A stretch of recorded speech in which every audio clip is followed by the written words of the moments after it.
Bom, acho que agora está funcionando.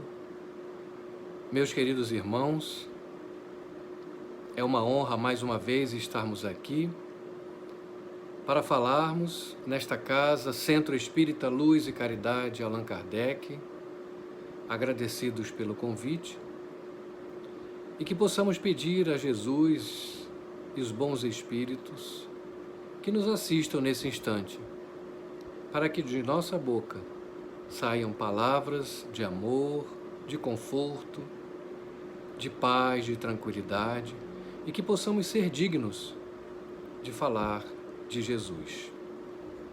Nosso convite é para o capítulo 17 do Evangelho segundo o Espiritismo. Vamos falar no item 11, cuidar do corpo e do espírito.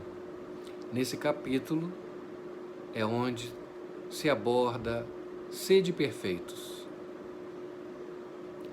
No Evangelho, a mensagem do Espírito Protetor Georges,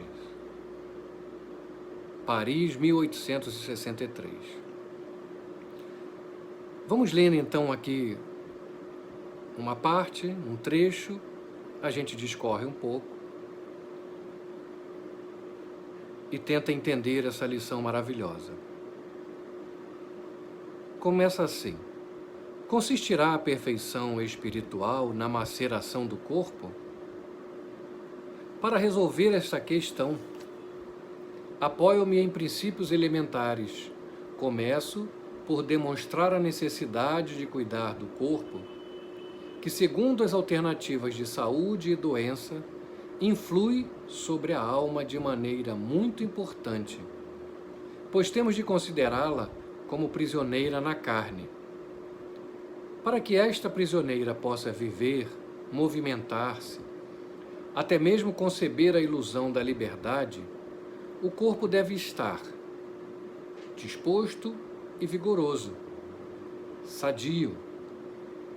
Estabeleçamos uma comparação. Eis que ambos se encontram em perfeito estado.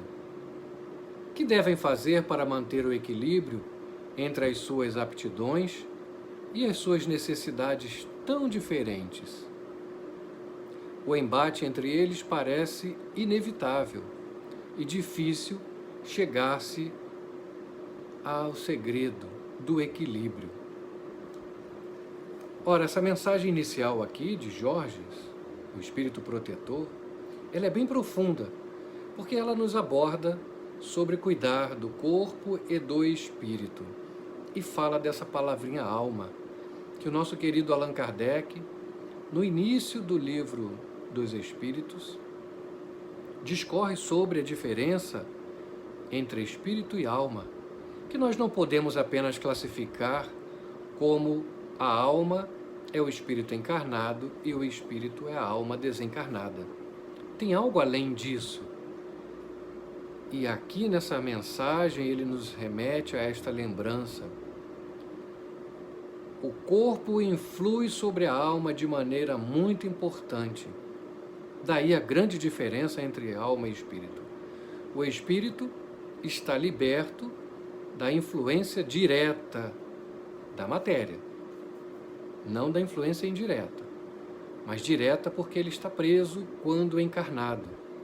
Então o corpo sim influencia demais nas ações do espírito, visto que o querer, a vontade, as ilusões que a matéria nos apresenta, dá ao espírito sensações e percepções que ele não tem quando está desencarnado.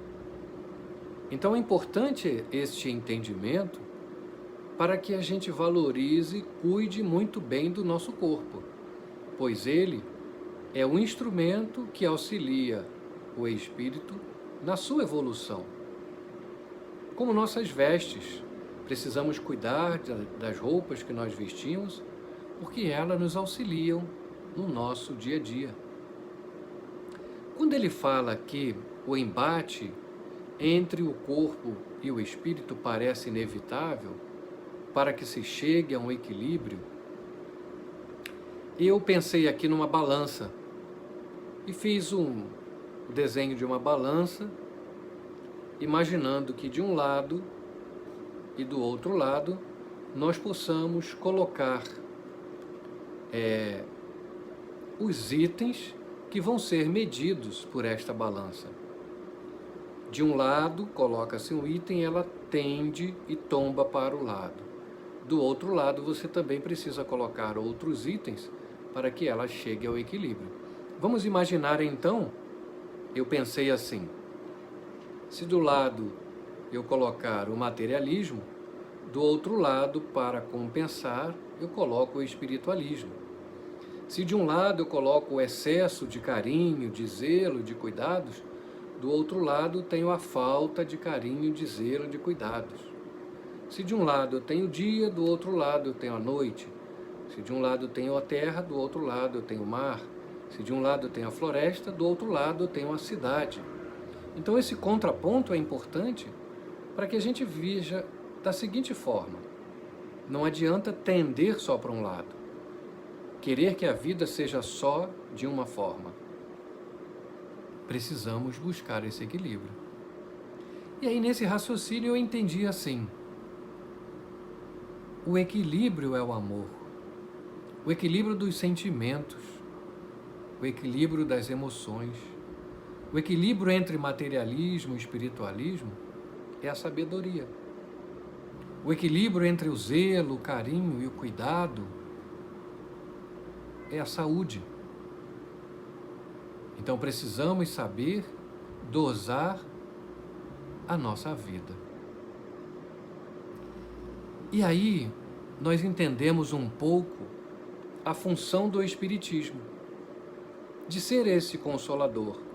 Porque em determinados momentos da vida, a nossa balança pode tender drasticamente para um lado só. E o que vamos colocar do outro lado para voltar ao equilíbrio?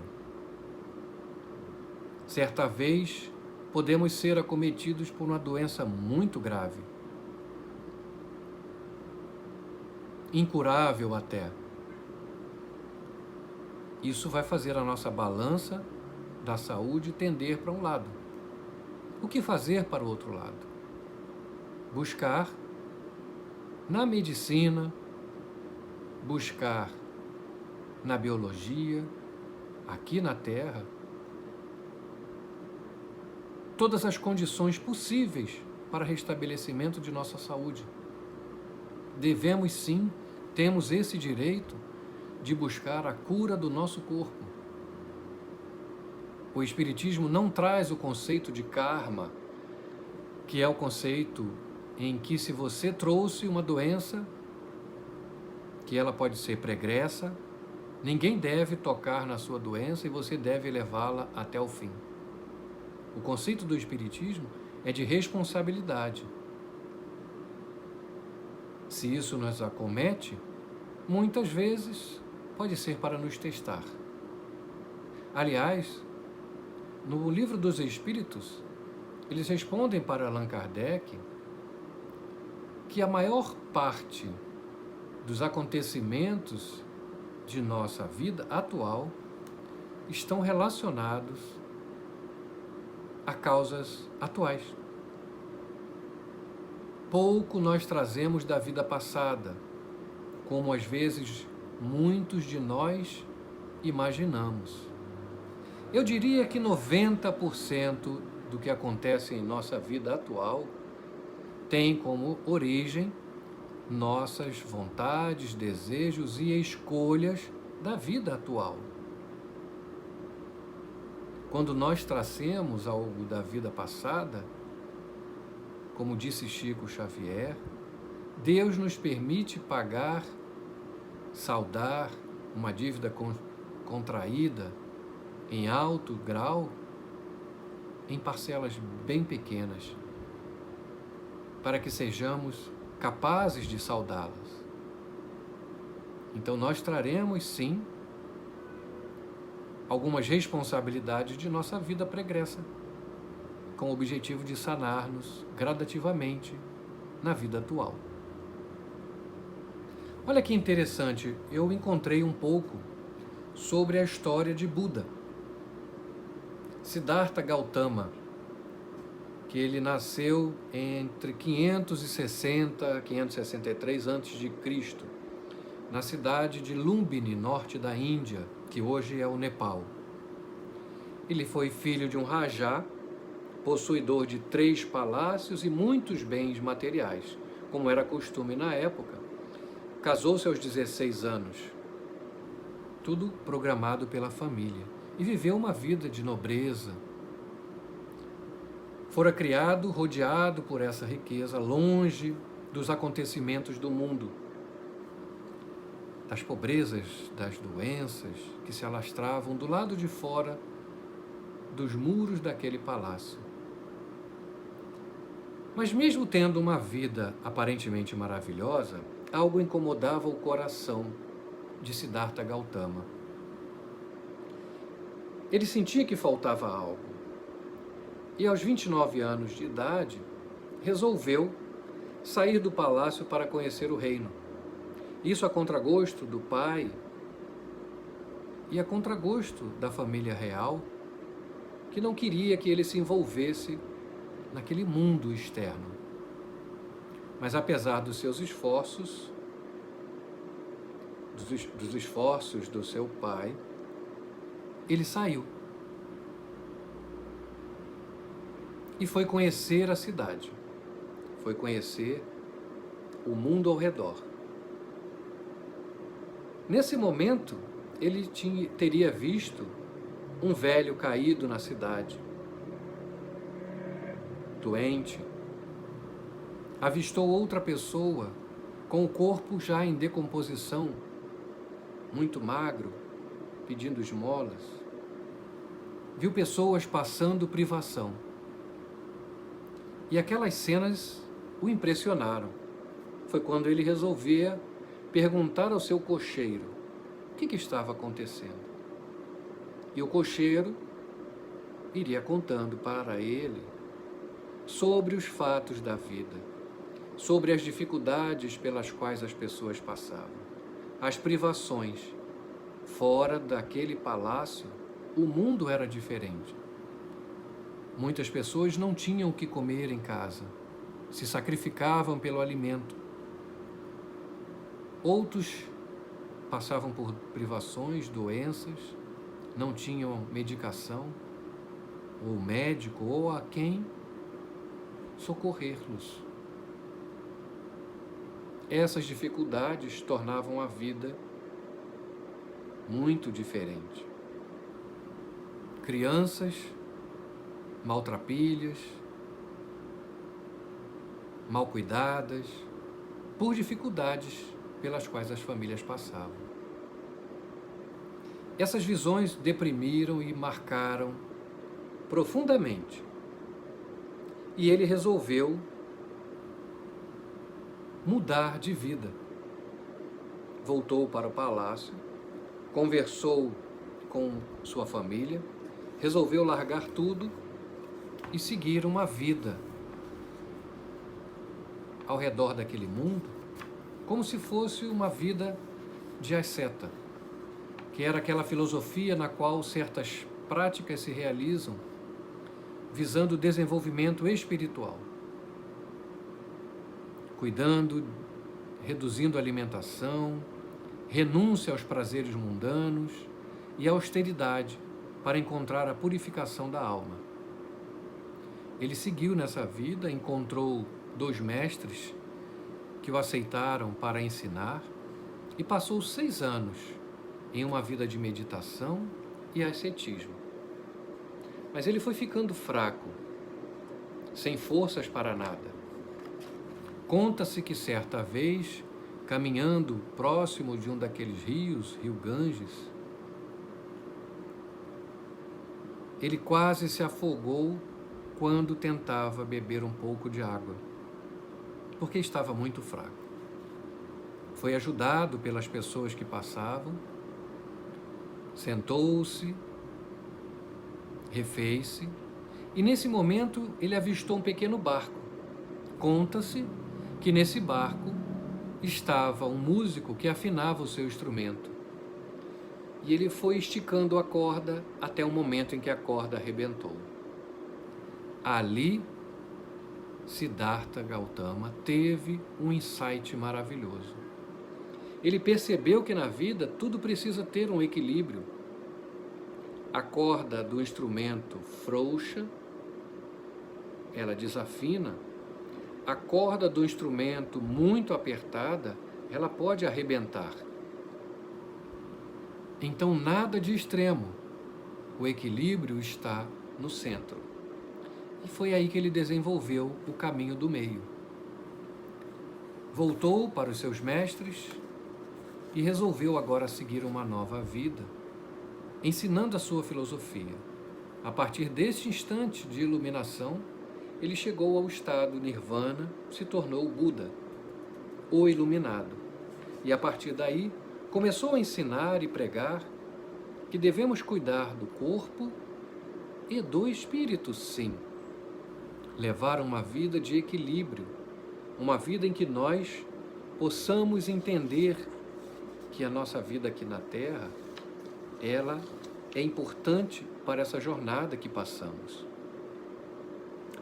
Foi aí que eu me lembrei de um poema maravilhoso do nosso professor Newton Gonçalves de Barros, do Sheila, do Grupo Espírita Fraternidade Irmã Sheila, aqui no K11, Nova Iguaçu, onde frequento, onde tive a oportunidade de ser evangelizado na infância. E ele tem um poema que diz assim: planeta de regeneração. A nossa terra é escola de aprendizagem bendita. O amor da alma se evola nos crepúsculos contrita. A nossa terra é promessa do profeta redentor, que doa sem que lhe peça paz, ventura, luz, amor. A nossa terra é celeiro das messes puras de amor. O amor que puro fagueiro vibra, aconchega em fervor.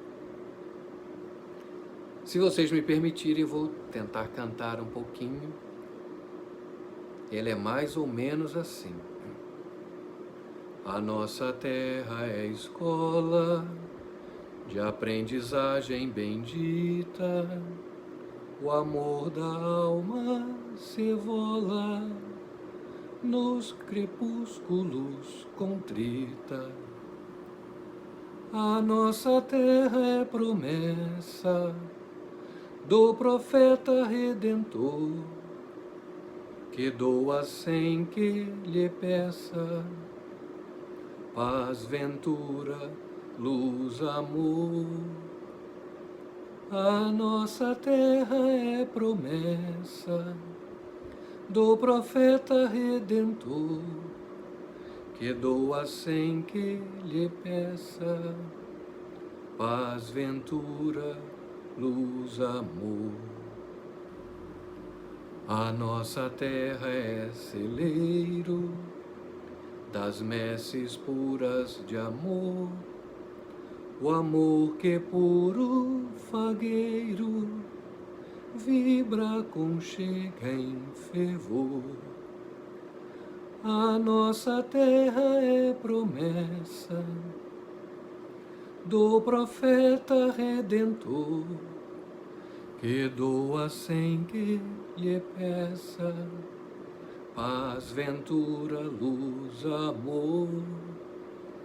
A nossa terra é promessa do profeta redentor, que doa sem que lhe peça paz, ventura, luz, amor.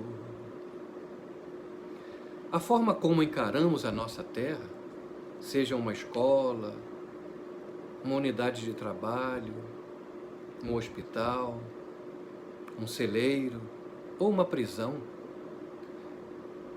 vai refletir nos nossos pensamentos, nos nossos atos, na conduta, na busca do bem viver.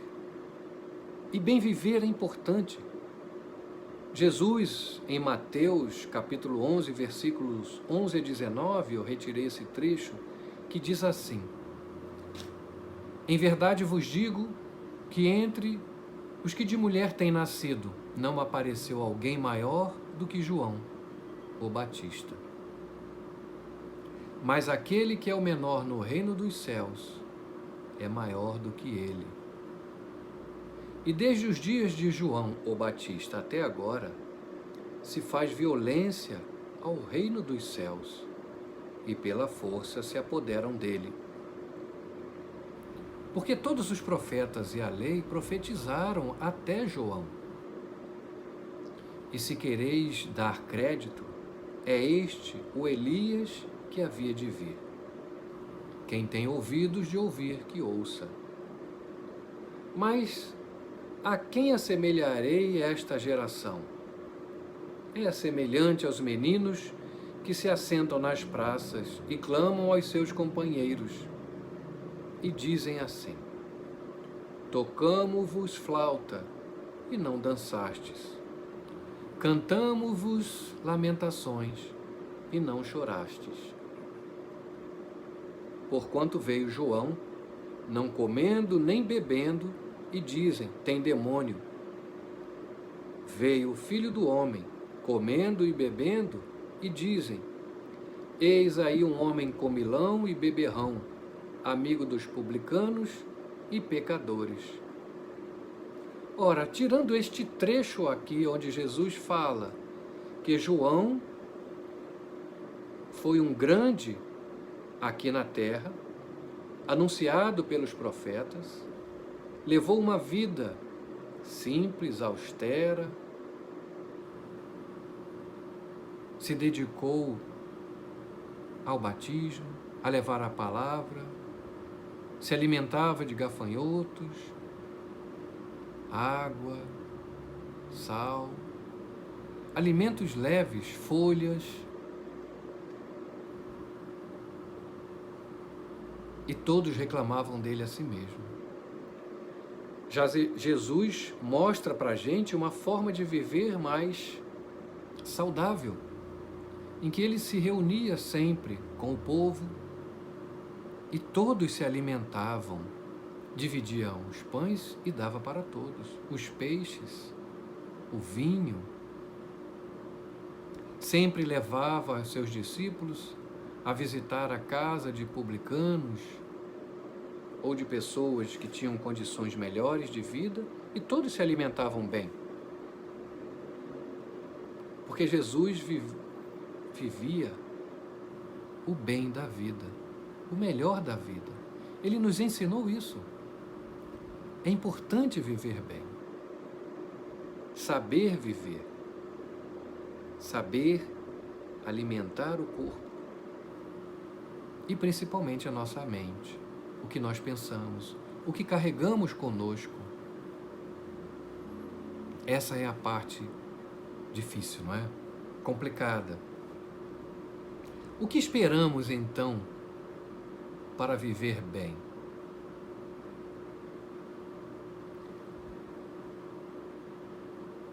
A mensagem de George continua assim: amai, pois, vossa alma, porém cuidai igualmente do vosso corpo, instrumento daquela. Desatender às necessidades que a própria natureza indica é desatender a lei de Deus. Não castigueis o corpo pelas faltas que o vosso livre-arbítrio o induziu a cometer, e pelas quais ele é tão responsável quanto o cavalo mal dirigido pelos acidentes que causa.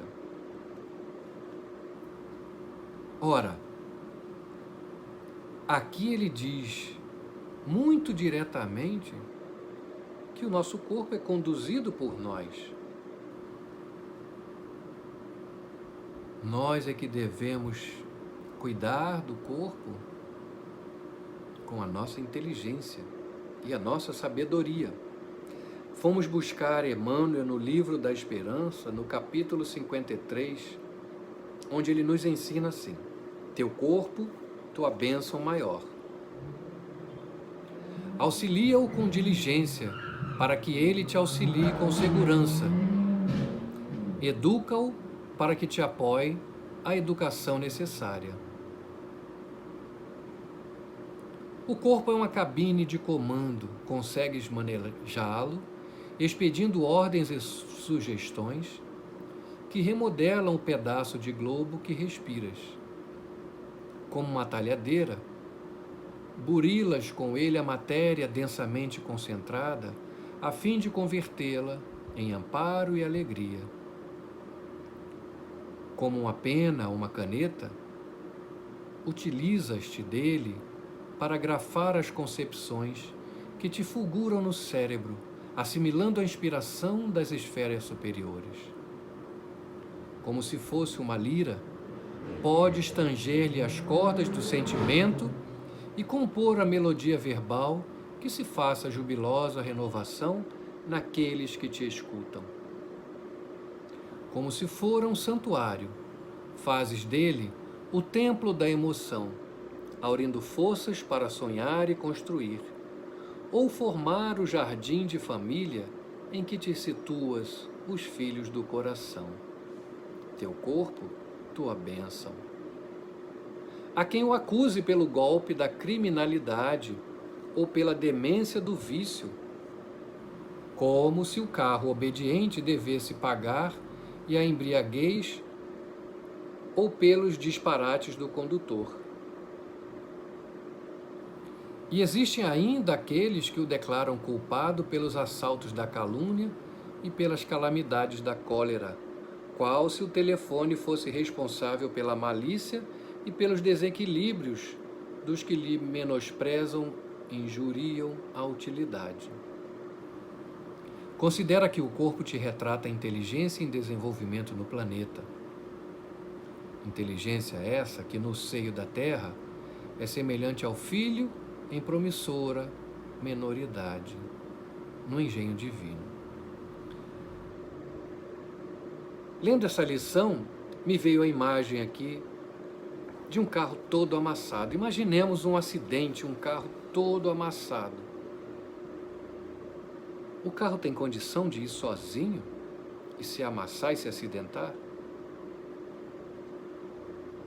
Mesmo que não tenha condutor dentro dele, se ele estiver num declive, o condutor esqueceu de manejar o freio para deixar o carro estacionado. Mas normalmente somos nós que dirigimos o carro.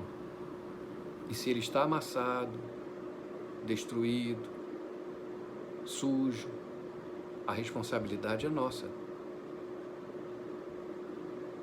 Nossa, condutor deste carro. E a comparação é com o nosso corpo. Porque somos nós que devemos cuidar desses detalhes maravilhosos chamados asseio, higiene, limpeza. E aí olha que interessante. Quando a gente não consegue fazer isso sozinho, a natureza dá um jeito.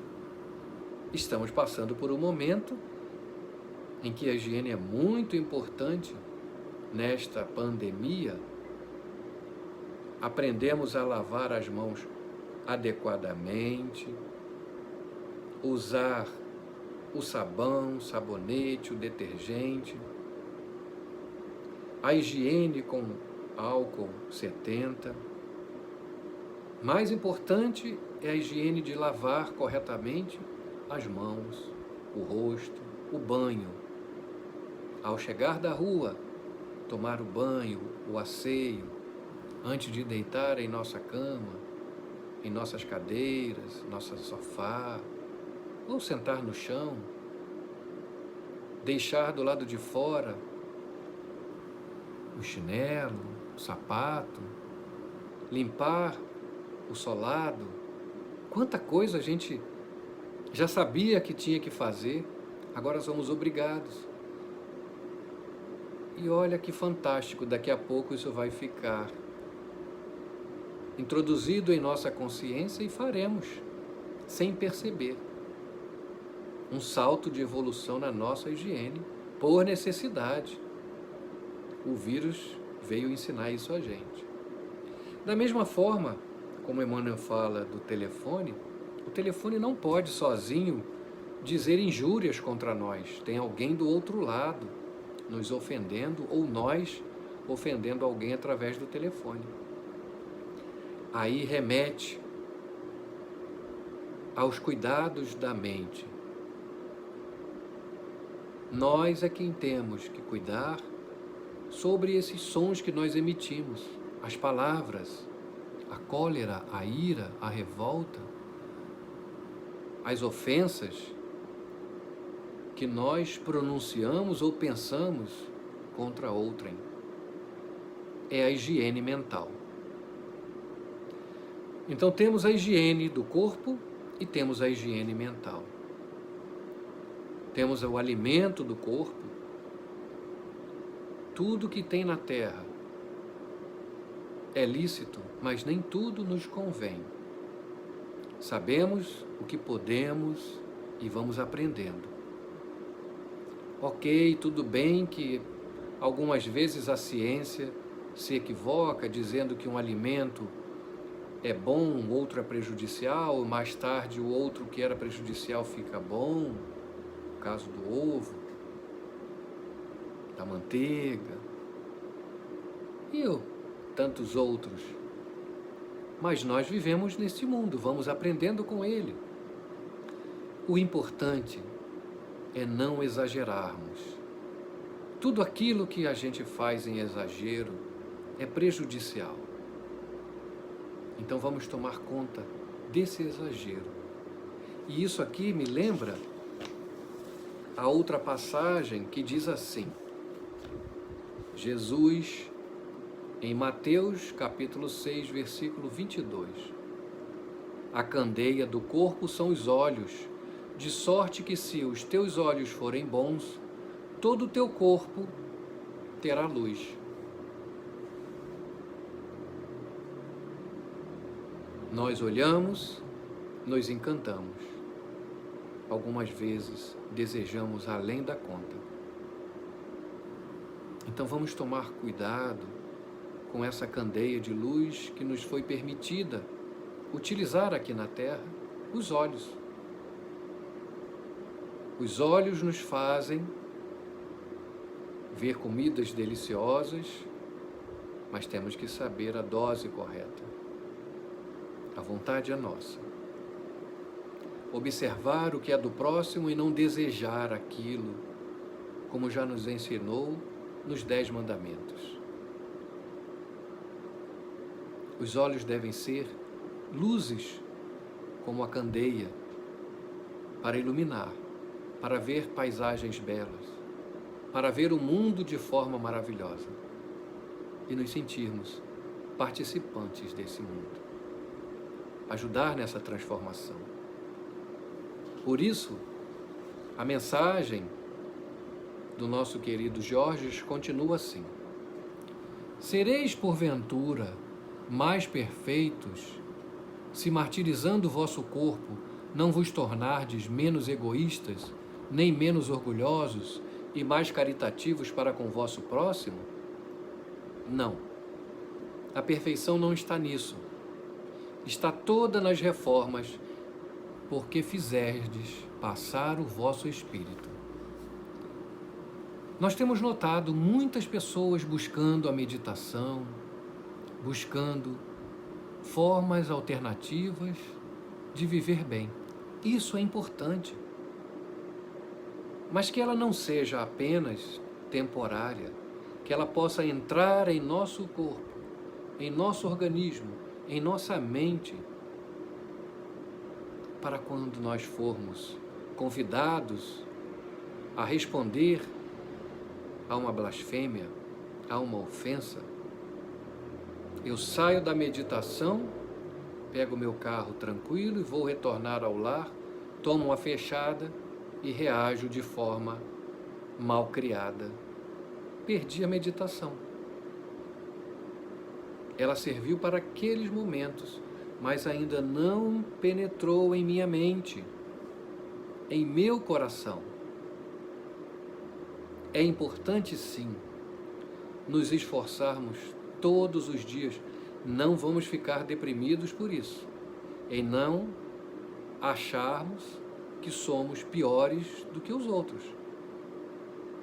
O verdadeiro espírita é aquele cuja transformação moral acontece e se empenha com esforços em todo momento a ser melhor hoje do que foi ontem. Não é chegar à perfeição moral, à evolução máxima no dia seguinte. Aliás, se passaram um pouco mais de 2020 anos e ainda não aprendemos a lição de Jesus, a lição do amor.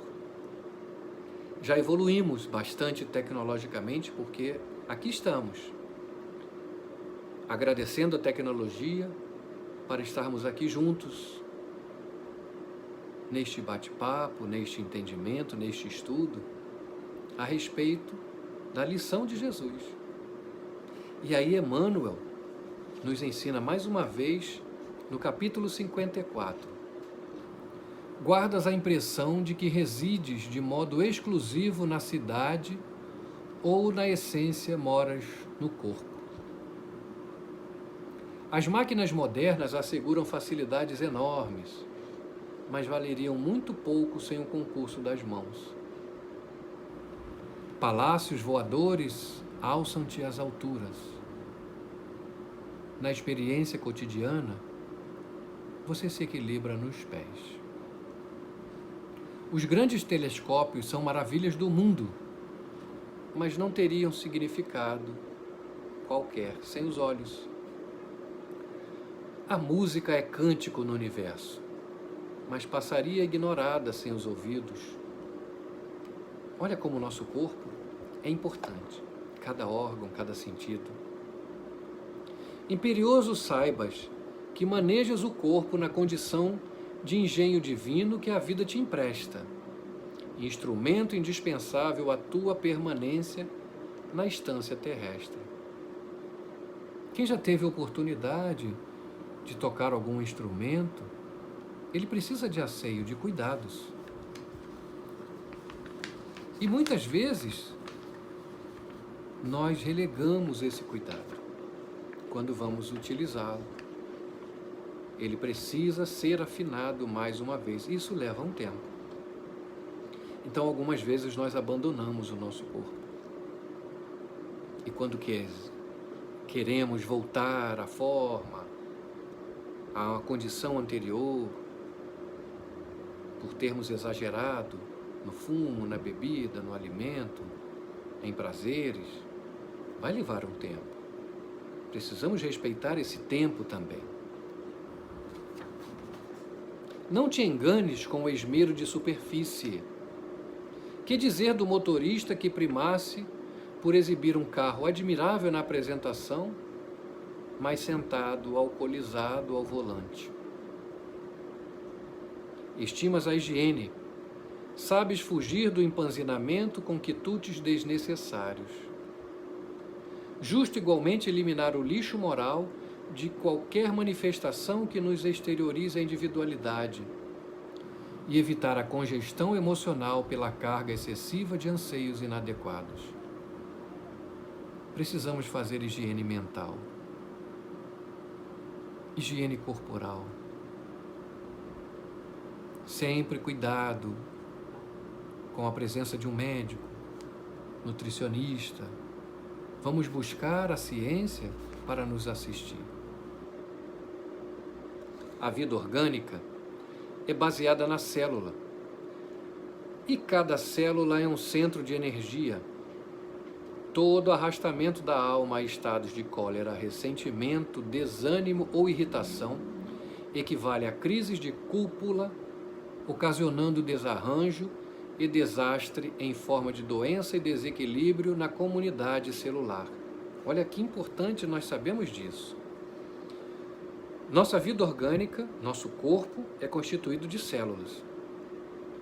E as células, já estudamos na biologia, aprendemos na escola, André Luiz nos relata no livro Evolução em Dois Mundos que as células são princípios rudimentares e inteligentes e em estágio mais nobre nos animais superiores e nas criaturas humanas, as células mais completas, renovando-se continuamente no corpo físico e no corpo espiritual. Temos células no corpo físico e células no corpo perispiritual. Indivíduos, mas que obedecem ao nosso comando. Emmanuel chamou atenção.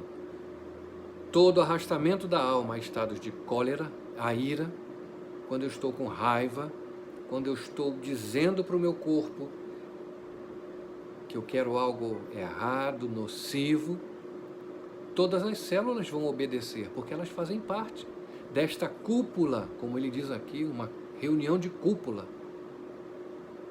Eu quero morrer, as células vão ouvir isso. E a gente vai atrair doença para o nosso corpo.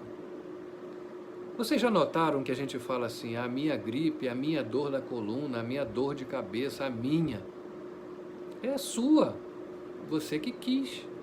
Pode não ser. Pode ser a dor que está na minha cabeça, a dor que está na minha coluna. Deixa a minha para lá, vai para lá a dor. Nós sabemos que a dor acontece porque ela mostra um estado de vida, um estado orgânico que está precisando de um reparo. Mas a dor não é minha. A dor é um alerta, é um sinal que algo precisa ser cuidado. E vamos cuidar. Então vamos mudar esse pensamento. Vamos dizer ao nosso corpo, viva, viva bem. E também vamos alimentar bem o nosso corpo. Alimentos sólidos, líquidos, alimentos espirituais, alimentos mentais. A meditação é um alimento. A respiração é um alimento. O sol é o grande alimento da nossa vida. Alquimista, transformador da vida aqui na Terra. Vamos pegar mais sol. Com cuidado também, nada de exagero. Emmanuel então termina assim. Dirige teu corpo com serenidade e bom senso. Compenetra-te de que, embora a ciência consiga tratá-lo, reconstruí-lo, reanimá-lo, enobrecê-lo e até mesmo substituir-lhe determinados implementos nas cirurgias plásticas, ninguém na Terra encontra corpo novo para comprar. Vou repetir. Ninguém na Terra encontra corpo novo para comprar. Se estragarmos o nosso corpo, é com ele que a gente vai viver até o fim. E quando é o fim? O fim do nosso compromisso. Lembro de certa vez Chico Xavier dizendo, nas suas entrevistas, estamos morrendo mal. E acredito que continuamos morrendo mal, porque nós cuidamos pouco do nosso corpo, cuidamos pouco do nosso mundo ao redor. Vamos falar da ecologia, do nosso lixo, o lixo que jogamos ao redor, o lixo que deixamos na praia, o lixo que deixamos nas ruas, o lixo que deixamos em nossas casas. Lixo orgânico, material e o lixo mental. André Luiz nos chama atenção para esse lixo mental. E o mentor diz para ele, nós vamos voltar para cuidar desse lixo. Fomos nós que criamos o lixo. Quando Jesus diz que não sairemos daqui até que seja pago o último ceitil da lei, a lei natural também, de zelar pelo planeta. Nós temos responsabilidades uns com os outros. que é a segunda lei, amar o próximo como a ti mesmo. Então precisamos amar-nos, zelar-nos por nós, pelo nosso corpo espiritual e material, amar o próximo, o corpo material e espiritual do próximo, e a Deus. Como amar a Deus? Amando tudo aquilo que Ele nos emprestou. Esse universo, a natureza, a terra em que pisamos, a casa em que moramos, a água que bebemos, os rios, as florestas, os animais, nós somos responsáveis por cuidar de tudo isso. Foi-nos dado por empréstimo por Deus para aprendermos a zelar, cuidar e um dia nos tornarmos espíritos puros e aí sim, na nossa ressurreição espiritual, sermos então definitivamente partícipes desse universo, na construção e na criação. Amar a Deus é amar o universo.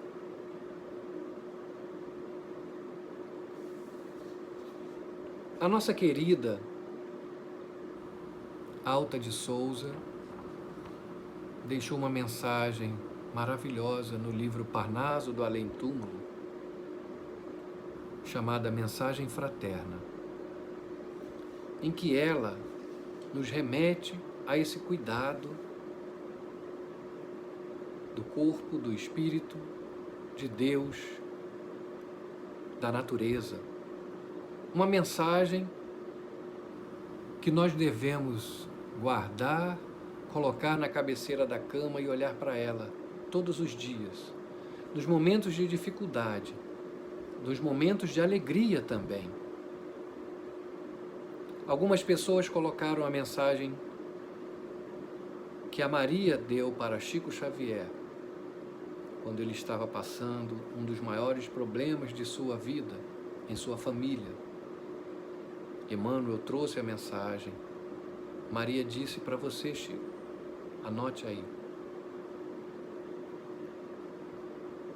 Tudo passa. E vai passar. Alta de Souza trouxe para a gente uma mensagem do nosso nível, porque Maria falou com Chico Xavier, um irmão que já tinha mais preparo. Nós sabemos que quando estamos diante da dor, o momento de sofrimento, que estamos sendo burilados, é muito difícil. Até sabemos que vai passar, mas precisamos de muita força. Então eu encontrei nessa mensagem aqui, quero dividir com vocês. Está no livro Parnaso do Além Túmulo. E diz assim: meu irmão, tuas preces mais singelas são ouvidas no espaço ilimitado, mas sei que às vezes choras consternado ao silêncio da força que interpelas. Volve ao teu templo interno abandonado, a mais alta de todas as capelas, e as respostas mais lúcidas e belas hão de trazer-te alegre e deslumbrado. Ouve o teu coração em cada prece. Deus responde em ti mesmo e te esclarece. Com a força eterna da consolação, compreenderás a dor que te domina sob a linguagem pura e peregrina da voz de Deus em luz de redenção. Então, quando tivermos nos momentos de aflição, nos momentos de dúvida, vamos fazer a prece, mas a prece interior,